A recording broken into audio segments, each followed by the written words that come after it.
to the MustacheAndTheBeard.com. Two great geeks. Changing the world, one post at a time. We are here today to do our Autopsy 4B. My name is Louis Matos. I am the Mustache, and as always, I am here with my best buddy, my pal, my partner in crime, Junior Figueroa, a.k.a. The Beard, coming to you live from sunny Puerto Rico. And today it is sunny. Yes, it I'm is. not lying. It really is. We're having nice, warm, tropical weather. Not too hot. Not too hot. Sunny, beautiful. The flowers look amazing with all that rain. You know, the flowers in the trees, they just bloom, you know. And the birds are singing. It really is beautiful out here. Yeah, it is. It's a good day. So, as I said in our intro, we're going to do Autopsy Plus 4B. 4B. Which is, we're doing the Disney princesses. Right. The second Disney princess movie that we're doing is Cinderella 1950. Cinderella! Yay! And now, if anybody's asking why aren't we doing the Disney princes, because they're all the same. It's Prince Charming. It's one of the Charming brothers. There's like a dozen Charming brothers, and they're all the same. All right. So we always ask, what is an autopsy? So you want to tell them what an autopsy is? For us or a real autopsy. Now, an autopsy is where we take it, where we cut it. We take a product, TV show, movie, book, whatever. We cut it open. We take out all the parts. We examine it, see how the parts work, see how they fit together, put them back in, spin it around on its head, and see what comes out. Yeah. And you know, just like the coroner, right? They weighs each part.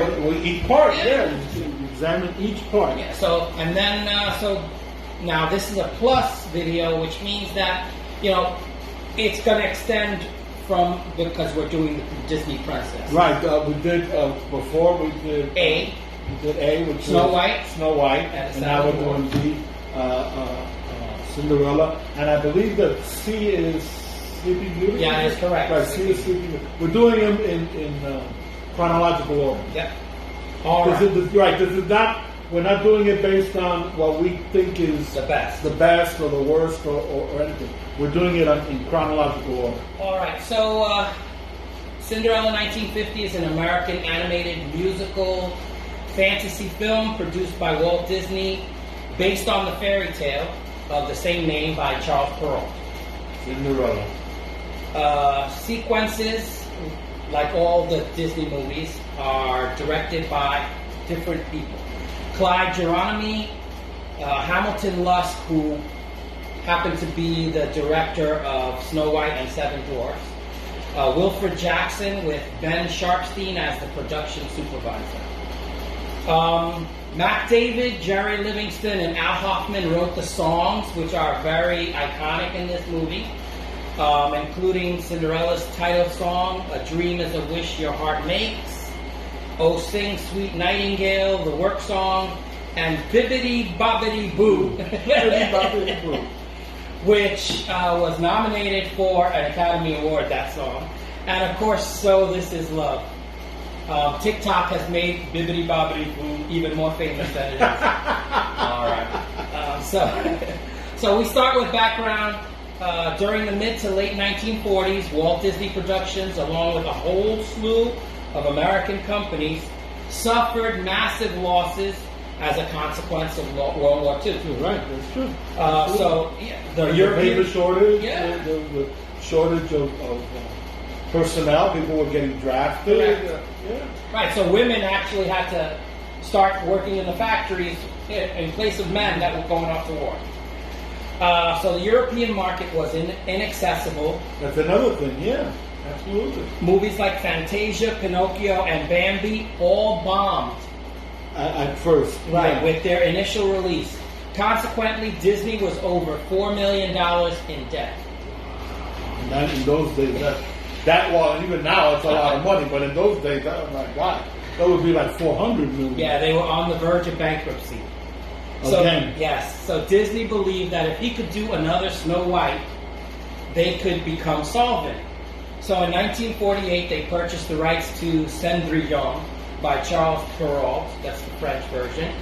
And after 2 years in production, RKO Radio Pictures on February 15, 1950, the day after Valentine's Day, released it, and it became the greatest critical and commercial success for Disney since Snow White and the Seven Dwarfs 1937, and helped Disney reverse its fortunes. Yay! If not for this movie, Cinderella 1950, Disney would probably not exist. It would have been defunct. Yes. And the world would have been a much sadder place. Yes, absolutely. Usually after we do the background, we go to casting. Right. Eileen Woods is Cinderella, the heroine. She's the protagonist. Older lady. In production, I'll tell you a little bit more about Eileen Woods. Okay. Eleanor Audley is Lady Tremaine. She's the villain. Boo! Yeah, the stepmom. Hiss. Boo! The evil stepmother. And then became iconic, that whole thing. Yeah. Evil stepmom. The evil stepmother. So Verna Felton Millar played the fairy godmother. She's also known as the grandmother in Beverly Hillbillies. Really? Yeah, so... I did not know that. Yeah. I love the Beverly Hillbillies. Yeah. And that character, too. So you can see the iconic, fairy princess. Fairy godmother. Okay, so Rhoda Elaine Williams played Drizella Tremaine, one of the sisters. One of the evil stepsisters. Yeah, Drizella. And Jimmy McDonald, known as John James McDonald, played Jack and Gus the mice. The mice. And Bruno the dog. And Bruno the dog. Well, they got their money's worth out of this guy. At a Jimmy McDonald, yes. Louis Van Rooten, the King and the Grand Duke, he plays. So he's another one that plays dual characters. Wearing two hats. Mike Douglas from the Mike Douglas Show. Really? He plays the singing voice of Prince Charming. Really? Yes. Wow. Yeah, and he's really young. You see the picture, that's like... Yeah, because when we see him in the Mike Douglas Show... Yeah, he's older. Yeah, he's middle-aged. Uh-huh. Wow. And yeah, he has a singing voice. He sings. Uh-huh. Wow. That is good to know. William Edward Phipps plays Prince Charming, the talking role. So apparently he can't sing.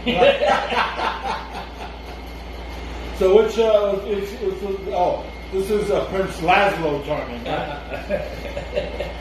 Lucille Teresa Bliss, is the girl with 1,000 voices, and she plays Anastasia Tremaine in this movie. And then in other movies, she plays like Dumbo and so. She's like that guy in the Mel Blanc. Mel Blanc that had all those voices for the Bugs Bunny.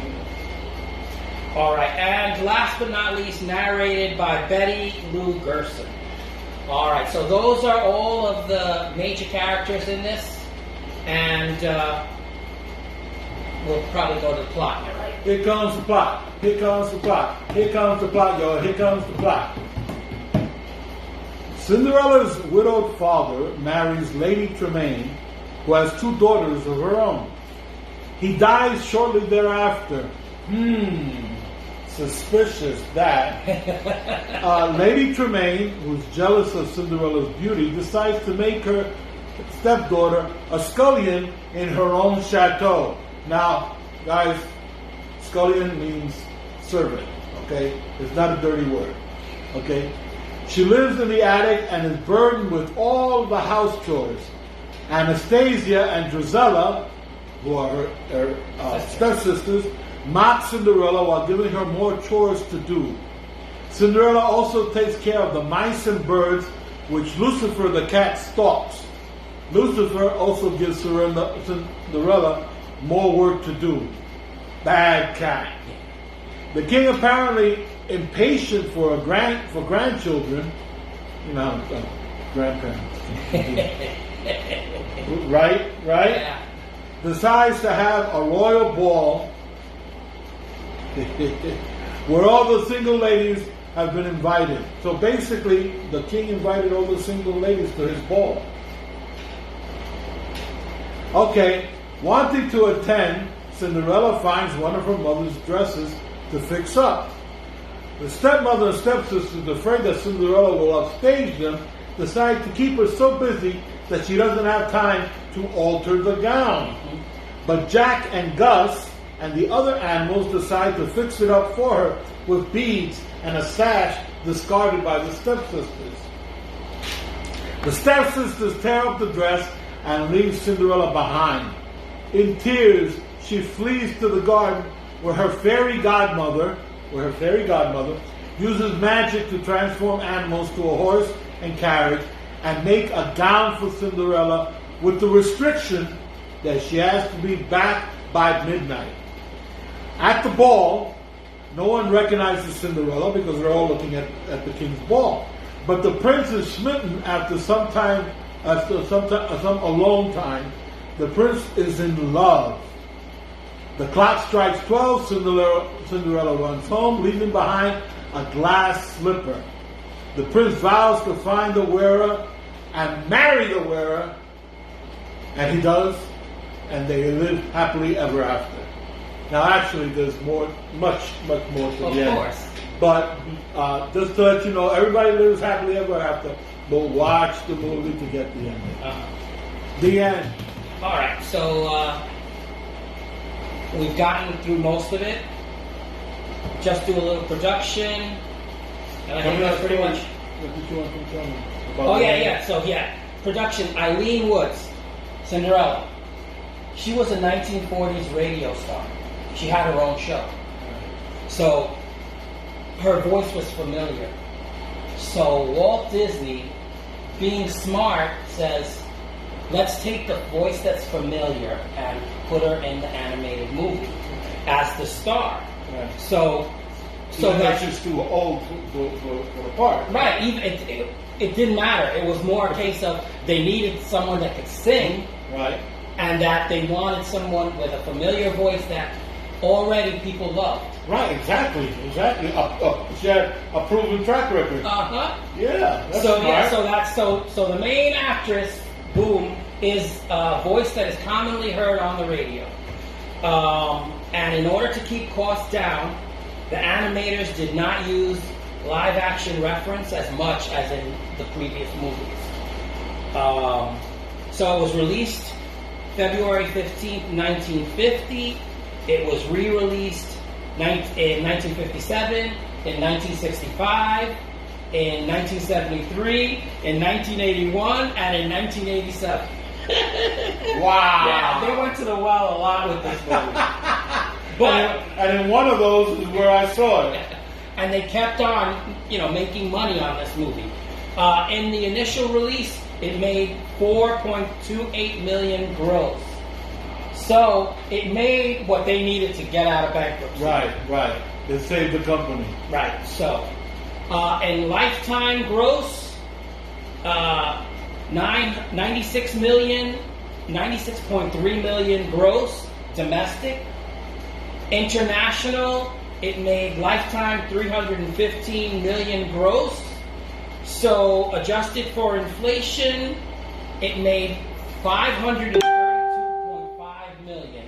Hence why you have the juggernaut Disney now. Disney now. Yeah. So. Because this is off of one movie. That's one movie. And one powerhouse of a movie. Right. In 1951, the Academy Awards, it was nominated for 3. It didn't win any of them. Of course not. It's an animated movie. Yeah. But in 2008, the American Film Institute put this as their 9th greatest animation movie. So, And deserves it. and it's in the Library of Congress as, a protected movie. And it deserves And it. it deserves it. Yes, so that's pretty much all there is to this movie. Now we need to do ratings and recommendations. Okay. Recommendations, which again, I mean, come on. I'm going to recommend the movie. Yeah, if we're talking about it. We're like talking this. about it like this. I'm going to recommend the movie. I recommend this movie. Okay? I have a soft spot for animated movies. Uh-huh. I have a soft spot for Disney animated movies. I have a soft spot for Disney animated movies about princesses, right? They're princess movies, and you don't get any better than Cinderella. So, and some of those songs, man, they I mean, you like in my case, I grew up hearing those songs, and so when I hear them, they bring a tear to my eye. So for all of that and more, and thank God that it saved Disney. I recommend this movie, and I give it on our scale of grade geeks, I give it a 4.5. 4.5 grade geeks.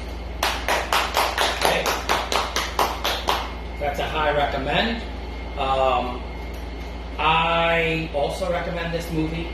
I was lucky enough to see this for the first time in a drive-in theater. Oh, really? Yeah, so that was a little more magical. I've never been in a drive-in. And listen, I only went to the drive-in theater because my parents took me, and it was, at a retreat where they had that. I love that experience. Yeah, that experience is a totally different experience.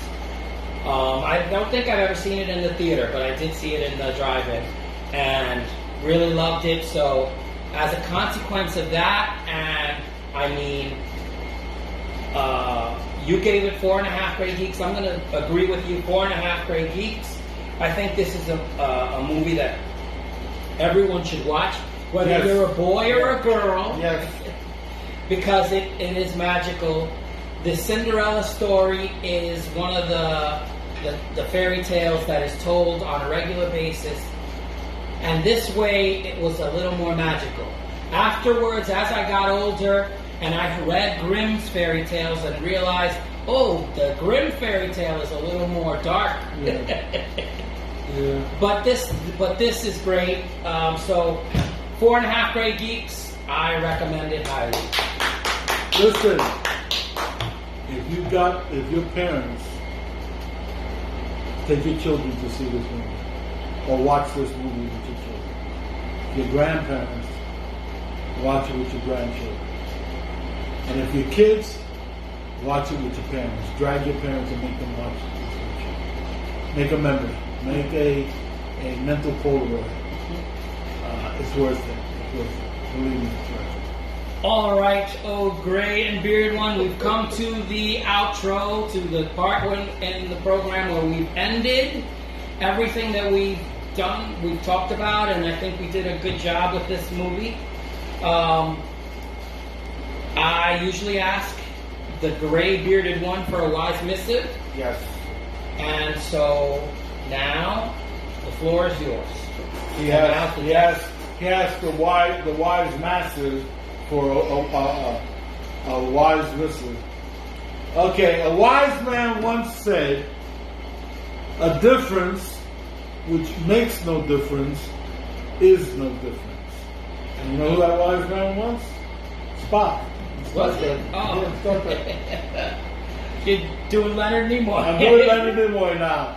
A difference which makes no difference is no difference. All right. With that having been said, this is the first time you've stumbled across a video of ours. The You are Mustache so Engineer. lucky. You are so lucky. Rewind us and watch us again.